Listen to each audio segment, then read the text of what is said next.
Tingkat keterisian 85%, tarif 1.200 dirham semalam, nomor satu di indeks liburan musim dingin. Itulah kejayaan Pantai Dubai di tahun 2024.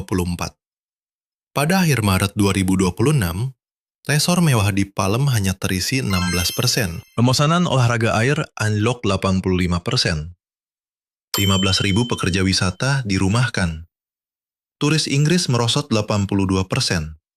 Rusia 78%. Para turis yang biasa memadati pantai-pantai ini mendadak hilang.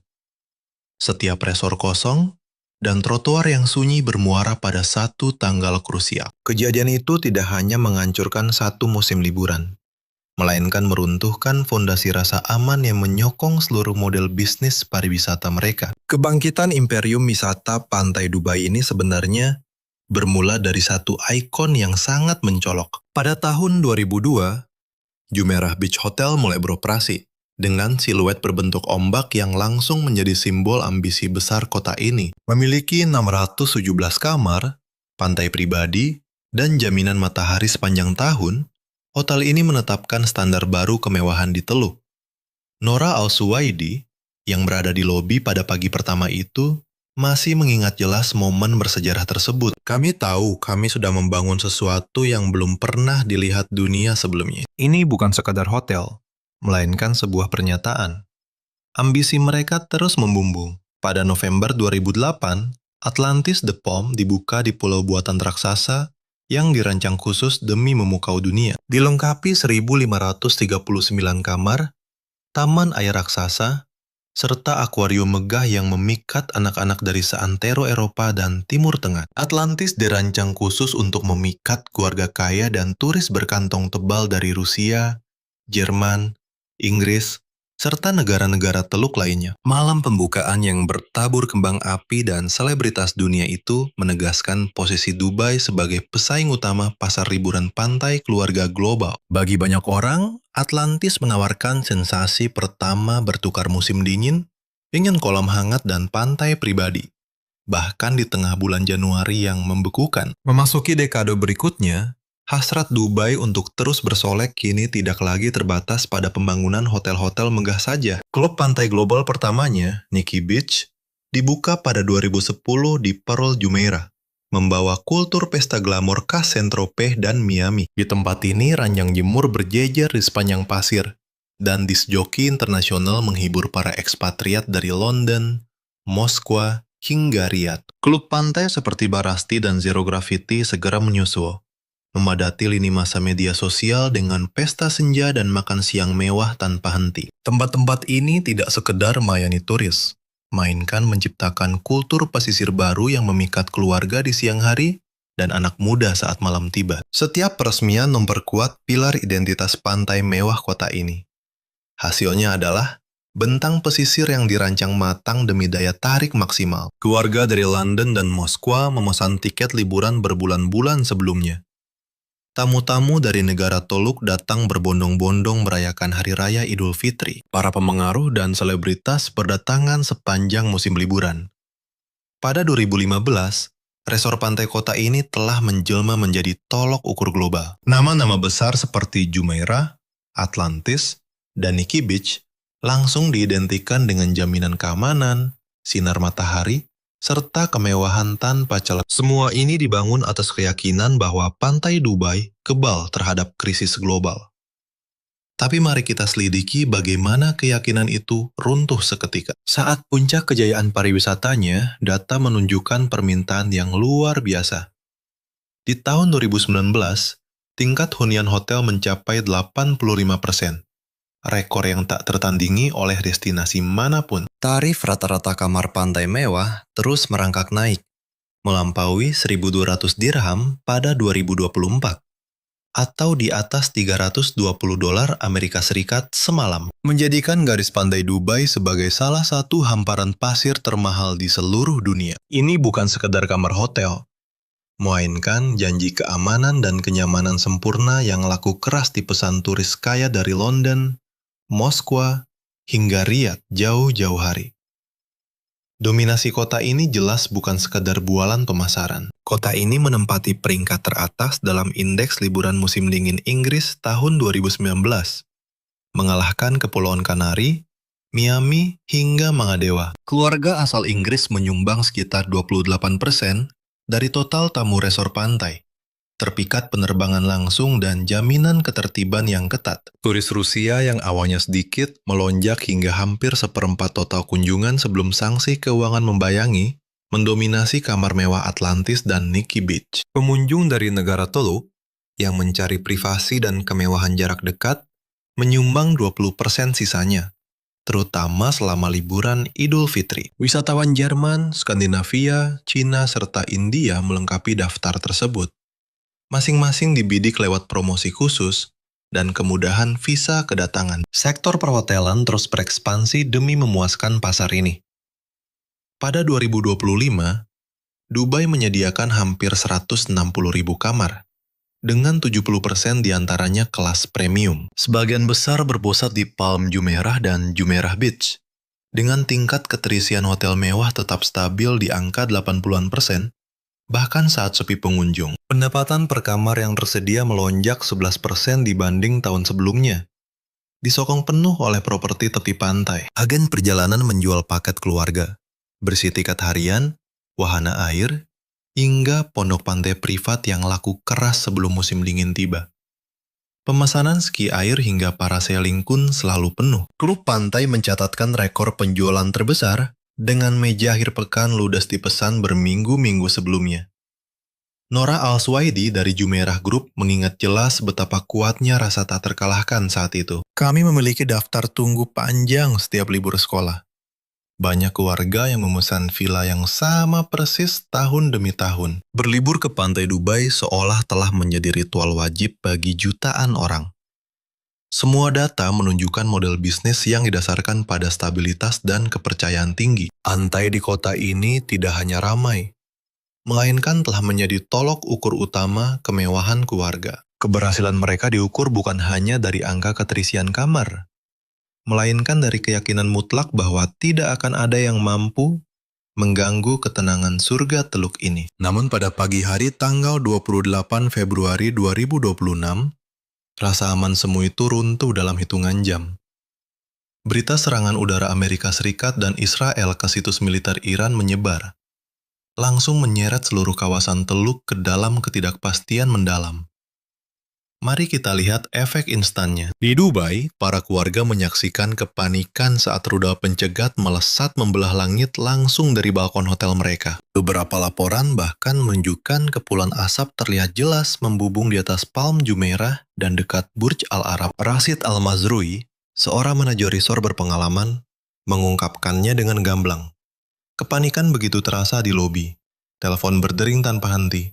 Para tamu ketakutan bertanya apakah aman untuk keluar. Disitulah saya menyadari situasi ini berbeda. Dalam waktu 48 jam, dampaknya menghantam seperti tsunami.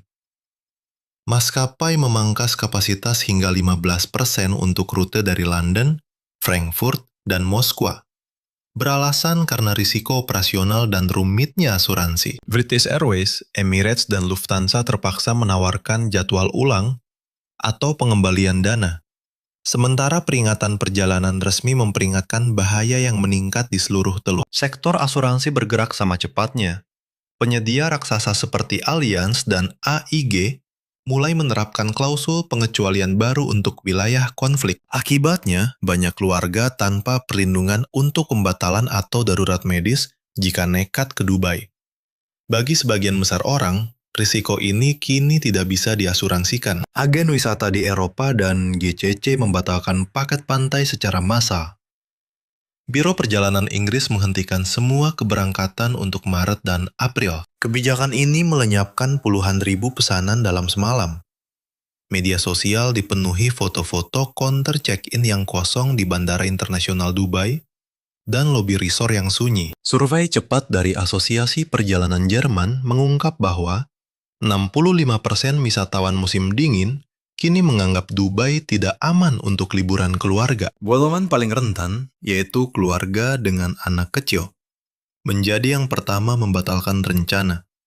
Namun eksodus ini segera meluas ke pasangan, pensiunan, bahkan rombongan korporat. Dampaknya instan dan nyata terlihat.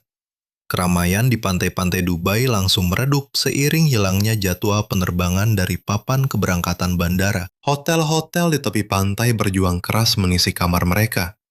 Namun gelombang pembatalan terus mengalir deras, mengalahkan semua promo menit-menit terakhir. Perasaan aman tanpa celah yang dulu melekat pada pesisir Dubai kini sirna, digantikan oleh satu pertanyaan kritis yang tak terjawab. Jika kawasan ini tidak lagi aman, siapa yang sudi kembali ke pantai-pantai ini? Memasuki pekan pertama Maret 2026, perubahan di sepanjang pesisir Dubai terlihat begitu mencolok. Data dari STR, Acuan Okupansi Industri, mengungkap kenyataan yang tidak bisa ditutupi oleh kampanye pemasaran manapun. Hotel-hotel mewah di The Palm, permata pariwisata pantai Dubai, hanya terisi 16%. Sebuah kemerosotan tajam dari 86% pada Januari lalu. Bahkan di Atlantis, The Palm, nama besar yang dulu menjamin antrean panjang pengunjung, kini lobinya yang megah hanya memantulkan gema kesunyian. Penjualan tiket harian, yang menjadi penyelamat resort dan klub pantai, anjlok hingga 55% dibanding periode yang sama tahun lalu. Di sepanjang trotoar Jumeirah Beach dan La Mer, para pedagang yang dulu melayani antrean keluarga kini harus menunggu berjam-jam demi satu pelanggan. Restoran-restoran yang dulu selalu penuh dipesan, kini rata-rata hanya melayani 3 meja saja pada Sabtu malam yang biasanya ramai. Di Nikki Beach dan Barasti, kursi santai pantai terbengkalai tak tersentuh, dan bilik DJ membisu, hanya menyisakan suara deburan ombak. Wisatawan keluarga dari Inggris, Rusia, dan negara-negara GCC yang biasanya mendominasi musim liburan di Dubai, kini lenyap begitu saja. Bahkan diskon paling gila-gilaan, yang memangkas harga kamar di The Palm dari $400 menjadi di bawah $100, gagal memikat kerumunan yang hilang. Dampak ini meluas keluar resort. Bus jemputan kosong berputar-putar antara hotel dan taman air tanpa membawa satu pun penumpang. Pengusaha olahraga air yang dulu kebanjiran pesanan jet ski dan para layang, kini melaporkan bahwa bisnis mereka merosot hingga lebih dari setengahnya. Pekerja klub pantai, pekerjaan yang dulunya sangat diminati di kota ini, mendadak menghadapi pemutusan hubungan kerja dan pengurangan jam kerja. Kemewahan yang menjadi pilar identitas pantai Dubai mulai runtuh di depan mata. Kursi-kursi malas ditumpuk, pasukan handuk menipis, dan kesunyian menggantikan tawa ceria anak-anak yang biasa terdengar. Bagi keluarga yang mencari rasa aman, pantai lengang ini justru memperkuat keyakinan bahwa ada sesuatu yang mendasar telah berubah. Jaminan keselamatan, kepastian kamar hotel yang penuh, dan kemeriahan makan siang bersama kini hancur.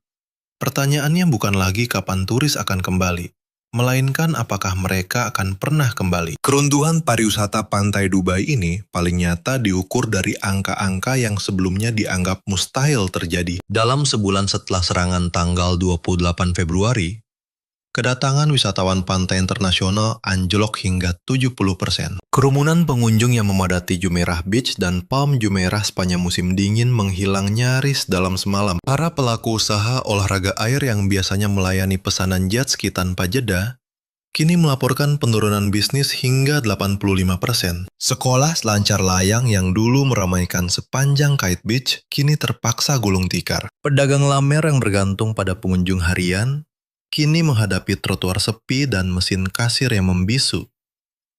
Dampak ekonominya instan dan sangat parah. Hotel mewah dan klub pantai yang terkena dampak paling parah mulai memutus hubungan kerja karyawan mereka dengan kecepatan yang belum pernah terjadi sejak krisis keuangan global. Di berbagai resort, sedikitnya 15.000 pekerjaan lenyap dari tim penjaga kolam dan instruktur olahraga air. Penjaju pantai dan pramusaji restoran juga terkena imbasnya. Dan mimpi akan pekerjaan stabil bergaji tinggi di sektor pantai Dubai kini sirna. Kerugian pendapatan sangat mengejutkan. Analis industri memperkirakan sektor pariwisata pantai Dubai terancam kehilangan lebih dari $5 miliar pada 2026 saja, melenyapkan pertumbuhan bertahun-tahun dalam satu musim. Kemerosotan ini bukan sekedar masalah rendahnya okupansi. Perang diskon kini telah menjadi jalan pintas yang lumrah. Kamar yang dulunya bertarif $400 semalam di The Palm, kini ditawarkan di bawah $100, lengkap dengan bonus makan gratis dan akses spa. Namun meski dengan promo ini, kamar-kamar tetap saja kosong. Penjualan tiket harian di klub pantai besar hancur, dan Cabana yang dulu diperebutkan kini terbengkalai. Pengusaha olahraga air yang tidak sanggup menutup biaya operasional terpaksa gulung tikar sepenuhnya.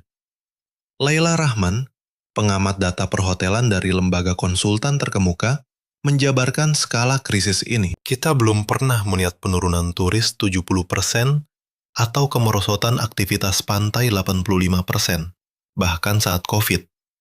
Ini bukan sekedar penurunan biasa. Ini kehancuran total. Pasar liburan pantai keluarga benar-benar telah lenyap. Hilangnya keramaian di pantai Dubai bukan sekedar masalah berkurangnya turis biasa. Ini tentang hilangnya seluruh kewarganegaraan yang selama ini menopang pesisir kota ini. Dalam beberapa pekan setelah serangan 28 Februari, kedatangan turis Inggris merosot 82%. Keluarga-keluarga yang biasanya memadati pantai Jumeirah dan Palm Jumeirah saat musim dingin, kini tiba-tiba berhenti datang sama sekali. Turis Rusia yang menjadi pilar wisata pantai mewah merosot hingga 78%. Ketidakhadiran mereka sangat terasa di kamar kosong Atlantis dan sunyinya Nikki Beach. Wisatawan Jerman yang dulunya memenuhi tur rombongan dan paket keluarga, kini lenyap hingga 74%. Kedatangan turis Skandinavia yang selalu mengincar jaminan sinar matahari hangat, merosot tajam hingga 69%. Pola kehancuran ini terus berulang di pasar-pasar wisata terbesar di seluruh dunia. Wisatawan Tiongkok yang sempat memadati pantai Dubai pada 2025, kini merosot 66%. Keluarga India, andalan resort dan taman air kota ini, berkurang 61%. Menyisakan kolam anak yang sepi senyap. Bahkan kawasan Teluk sendiri mengalami penurunan pengunjung sebesar 57%. Menghapus total lonjakan Idul Fitri dan liburan sekolah yang biasanya memadati seluruh pesisir pantai. Turis Amerika, meski bukan kelompok terbesar namun selalu terlihat di hotel mewah, anjlok 53%. Pukulan telak bagi penjualan kamar kelas atas dan pendapatan klub pantai. Saat melihat data ini, Laila Rahman menunjukkan betapa luasnya skala keruntuhan ini. Ini bukan sekedar kemunduran satu pasar, melainkan runtuhnya seluruh pilar permintaan. Keluarga, pasangan, hingga rombongan lenyap seketika. Kebocoran pendapatan kini terjadi di mana-mana. Dampaknya terlihat jelas di setiap sudut sektor pantai. Cabana kosong, kios olahraga air yang sunyi, dan modal kemewahan yang dulu bergantung pada kedatangan turis dari 8 negara kini lumpuh total. Kerugiannya bukan sekadar angka, melainkan hilangnya kebiasaan hangat yang dulunya mendefinisikan musim liburan musim dingin di Dubai. Kehancuran di sepanjang pantai Dubai tidak berhenti pada kursi santai yang kosong dan kios air yang tutup. Mari kita amati bagaimana keruntuhan ini menjalar ke setiap lapisan ekonomi pesisir, memicu reaksi berantai yang mengerikan. Pendapatan tiket harian klub pantai, yang dulu menjadi andalan turis lokal maupun asing, anjlok 82% sejak Maret. Pusat spa yang dulu memiliki daftar antrean panjang kini hanya terisi 12%. Memaksa puluhan terapis kehilangan pekerjaan. Janji kemewahan di pesisir Dubai kini hancur lebur. Diskon besar memotong tarif kamar hingga 35%, namun kamar dan cabana mewah tetap saja kosong melompong. Dampak buruk ini meluas jauh melampaui hotel. Villa di Palm Jumeirah, properti paling diincar di Timur Tengah, kehilangan hingga 45% nilainya dalam hitungan minggu. Pembeli di harga puncak kini menghadapi gagal bayar KPR dan terpaksa melakukan obral rugi. Apartemen pinggir pantai bertarif $8.000 sebulan kini kosong. Balkonnya hanya menghadap ke kolam sepi dan marina yang mati. Di media sosial, kesunyian ini berbicara banyak. Unggahan Instagram di pantai Dubai turun 70%. Dibanding musim semi lalu. Para pembuat konten yang dulu tenar lewat pantai hangat Dubai, kini kabur ke Maladewa, Yunani, atau Laut Merah. Sunyinya dunia digital mencerminkan sepinya dunia nyata. menghapus citra Dubai sebagai taman bermain mewah bagi keluarga dunia. Laila Rahman memaparkan beberapa skenario masa depan yang suram berdasarkan data terbaru. Jika keterisian bertahan di atas 65% musim dingin depan, beberapa resor mungkin selamat.